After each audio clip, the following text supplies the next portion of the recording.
بسم اللہ الرحمن الرحیم۔ السلام علیکم دوستو ڈسکوری آف اسلام کی نئی ویڈیو میں خوش آمدید۔ حضرت محمد صلی اللہ علیہ وسلم کی پیاری بہن شیما کا واقعہ۔ حضرت محمد صلی اللہ علیہ وسلم نے اپنا بچپن بنو سعد میں گزارا۔ آپ صلی اللہ علیہ وسلم کو حضرت حلیمہ سعدیہ نے دودھ پلایا۔ آپ کی رضائی بہن شیما سعدیہ تھیں۔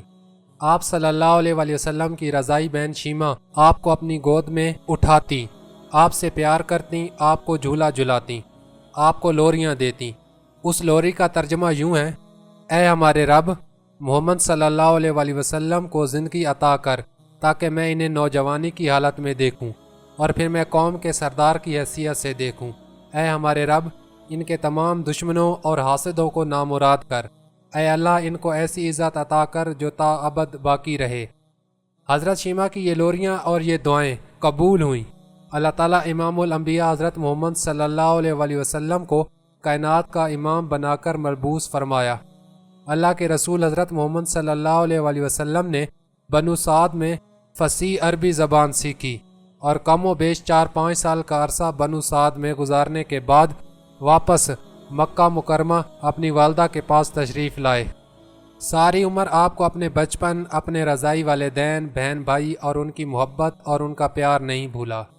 امام ابن حجر رحمۃ اللہ علیہ الصحابہ میں فرماتے ہیں، جب غزوہ حنین ہوا تو بنو سعد جو اصل میں حوازن قبیلے سے ہیں، یہ بھی مشرکین کے ساتھ آئے اور اللہ کے رسول صلی اللہ علیہ وسلم کے ساتھ جنگ کی۔ حنین مکہ اور طائف کے درمیان ایک وادی کا نام ہے، اسے غزوہ حوازن کے نام سے بھی یاد کیا جاتا ہے۔ فتح مکہ کے بعد عرب کے اکثر قبائل نے اسلام قبول کر لیا تھا، لیکن چند ایسے متکبر اور متعصب قبائل بھی تھے کہ جن کی اسلام دشمنی آخری حدوں کو چھو رہی تھی۔ انہی میں 2 بڑے قبائل حوازن اور ثقیف بھی تھے۔ بنو حوازن کا 30 سالہ سردار مالک بن عوف نہایت طاقتور اور پرجوش جنگجو سمجھا جاتا تھا۔ اس نے بنو ثقیف اور دیگر گرد و نواح کے قبائل کو مسلمانوں سے جنگ پر آمادہ کر لیا، ایک بڑا لشکر تیار کر لیا۔ حضرت محمد صلی اللہ علیہ وسلم نے خبر کی تصدیق کی اور مسلمانوں کو جہاد کی تیاری کا حکم دے دیا۔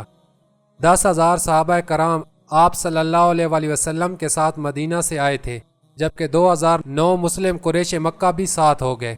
آپ صلی اللہ علیہ وسلم 6 شوال 8 ہجری کی صبح 12,000 مجاہدین کے ساتھ حنین کی جانب روانہ ہو گئے۔ اس موقع پر کچھ مسلمانوں کی زبانوں سے بے اختیار یہ الفاظ نکلے: آج ہم پر کون غالب آ سکتا ہے؟ اللہ تعالیٰ کو یہ بات پسند نہ آئی۔ ادھر کفار کی فوج کے سپہ سالار مالک بن عوف اپنی سپاہ کے ساتھ وادی حنین میں پہلے سے مقیم تھا اور وادی میں آنے والے تمام راستوں اور گھاٹیوں میں تیر انداز چھپا دیے، جن کی تعداد ہزاروں میں تھی۔ آپ صلی اللہ علیہ وسلم نے حنین کے قریب لشکر کی ترتیب فرمائی اور وادی کی جانب بڑھے۔ کچھ ہی آگے بڑھے تھے کہ چاروں جانب سے تیروں کی بارش شروع ہو گئی۔ اس اچانک افداد سے مسلمانوں میں بھگدڑ مچ گئی۔ حضرت ابو بکر صدیق، حضرت علی، حضرت عمر، حضرت عباس اور دیگر صحابہ کی ایک مختصر جماعت آپ صلی اللہ علیہ وسلم کے گرد گھیرا ڈالے ہوئے تھی۔ آپ صلی اللہ علیہ وسلم نے بلند آواز سے کہا: اے لوگو، میری طرف دیکھو، میں محمد صلی اللہ علیہ وسلم ہوں۔ حضرت محمد صلی اللہ علیہ وسلم کی آواز مبارکہ سن کر مسلمانوں کی ہمت بڑھی۔ مسلمان دوبارہ جمع ہو کر مشرکین کے حملوں کا جواب دینے لگے اور پھر گھمسان کی جنگ شروع ہو گئی۔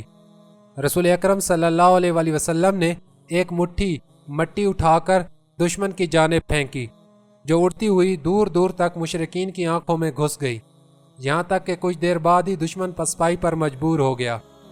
اس جنگ کے بارے میں اللہ تعالیٰ نے قرآن پاک میں ارشاد فرمایا: اور حنین کے دن جب کہ تم اپنی کثرت پر غرور تھا، وہ تمہارے کچھ بھی کام نہ آئی اور زمین باوجود فراغی کے تم پر تنگ ہو گئی، تو پھر تم پیٹھ پھیر کر بھاگے۔ پھر اللہ نے اپنے رسول اکرم صلی اللہ علیہ وسلم پر اور مومنوں پر اپنی طرف سے تسکین نازل فرمائی اور تمہاری مدد کے لیے فرشتوں کے لشکر جو کہ تمہیں نظر نہیں آتے تھے اتارے اور کافروں کو سزا دی، اور یہی کفر کرنے والوں کی سزا ہے۔ مشرک قبائل کے مشترکہ فوج کا سپہ سالار اعظم مالک بن عوف اپنے قریبی رفقا کے ساتھ میدان جنگ سے فرار ہو کر طائف میں قلعہ بند ہو چکا تھا۔ جبکہ وادی میں لگائے گئے مشرکین کے خیموں میں ان کی عورتیں، بچے اور مال مویشی موجود تھے۔ اللہ کے رسول حضرت محمد صلی اللہ علیہ وآلہ وسلم کا حکم تھا انہیں کوئی زک نہ پہنچائی جائے، بلکہ مالک بن عوف لڑائی کے دوران عورتوں اور بچوں کے ساتھ مسلمانوں کے حسن و سلوک سے اچھی طرح واقف تھا، چنانچہ اس کی جنگی حکمت عملی یہ تھی کہ انہیں ڈھال بنا کر مکہ تک پہنچا جائے، لیکن اب وہ سب مسلمانوں کی قید میں تھی۔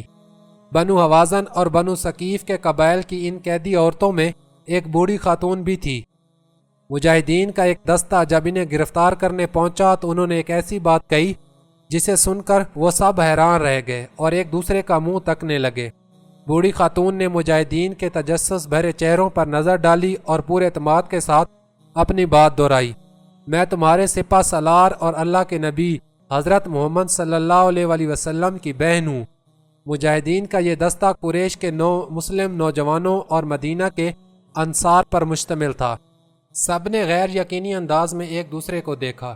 پھر دستے کے کمانڈر نے بڑی بی کو آپ صلی اللہ علیہ وآلہ وسلم کی خدمت اقدس میں پیش کرنے کا فیصلہ کر لیا۔ حضور نبی کریم صلی اللہ علیہ وآلہ وسلم جنگ کے اگلے مرحلے یعنی طائف سے متعلق حکمت عملی کے بارے میں اپنے رفقا سے مصروف گفتگو تھے کہ ایک صحابی خیمے میں داخل ہوئے اور عرض کی، یا رسول اللہ صلی اللہ علیہ وآلہ وسلم، جنگی قیدیوں میں موجود ایک بوڑھی عورت آپ صلی اللہ علیہ وآلہ وسلم کی بہن ہونے کا دعویٰ کر رہی ہیں۔ کیونکہ حضور اکرم صلی اللہ علیہ وآلہ وسلم کا کوئی بھائی تھا نہ ہی بہن، اس لیے سب حیران تھے کہ یہ کون عورت ہے جو بہن ہونے کا دعویٰ کر رہی ہے۔ اللہ کے رسول صلی اللہ علیہ وآلہ وسلم نے فرمایا، اس خاتون کو اندر لایا جائے۔ خاتون خیمے میں داخل ہوئیں، آپ صلی اللہ علیہ وآلہ وسلم کی جانب محبت بھرے انداز میں دیکھتے ہوئے پرجوش لہجے میں بولی، اے اللہ کے رسول صلی اللہ علیہ وآلہ وسلم، میں تمہاری بہن شیمہ بن حارث ہوں۔ آپ صلی اللہ علیہ وآلہ وسلم نے ماضی کی یادیں ٹٹولتے ہوئے فرمایا، ہاں، بنو سعد میں میری ایک بہن کا نام شیمہ تھا۔ اس پر وہ جلدی سے بولی، یا رسول اللہ، ایک مرتبہ جب ہم لوگ اماں حلیمہ سعدیہ کے گھر کھیل رہے تھے تو آپ صلی اللہ علیہ وآلہ وسلم نے میری پیٹھ پر کاٹ لیا تھا، جس کا نشان آج بھی موجود ہے۔ حضرت شیمہ کے یہ جملے ادا کرتے ہی حضور نبی کریم صلی اللہ علیہ وآلہ وسلم کو اماں حلیمہ کے گھر گزرے بچپن کے واقعات یاد آ گئے۔ یہ وہی بہن شیمہ تھیں جو آپ صلی اللہ علیہ وآلہ وسلم کو ہر وقت گود میں لیے پھرتی تھیں۔ ان کی سنائی ہوئی لوریاں، پیار اور محبت کی باتیں حضور اکرم صلی اللہ علیہ وآلہ وسلم کے ذہن میں محفوظ تھیں۔ سامنے کھڑی شیمہ کے ایک ہی جملے نے بچپن کے گزرے دنوں کی خوشگوار یادیں تازہ کر دیں۔ اب اتنے عرصے بعد بہن کو قیدی کی حیثیت میں اپنے سامنے دیکھ کر آپ صلی اللہ علیہ وآلہ وسلم کی آنکھوں سے آنسو جاری ہو گئے۔ بہن کے استقبال کے لیے اٹھے، اپنی چادر زمین پر بچھائی اور انہیں اپنے پاس بٹھا لیا۔